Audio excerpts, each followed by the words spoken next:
I'm Hank Mandel. I'm a volunteer and navigator, and I work on narrative knowledge for cancer patients. I write their stories.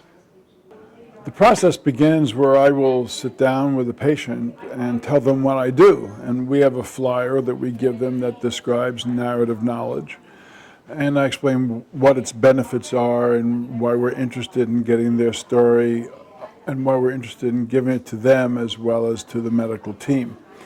I've had a number of people, especially nurses, of course they spend the most time with the patients, who say to me, boy, when I read that story of that patient, it was remarkable. I never knew it about him.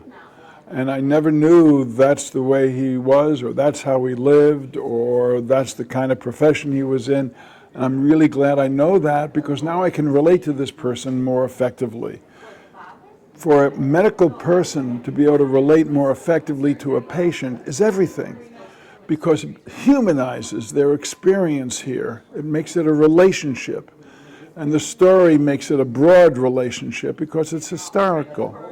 And by providing history to the experience gives the patient a context for themselves to be able to communicate, and then something for the medical team to be able to talk with the patient about to make it more of a relationship than just how are you feeling today and how did my x-ray come out and what's my blood work like. The goal is to have the patient feel that we care about them as a total person. We care not just about their illness and their diagnosis, but we care about who they were before their diagnosis and treatment began, and who they are now, and who they want to be. What is their vision of themselves going through this treatment?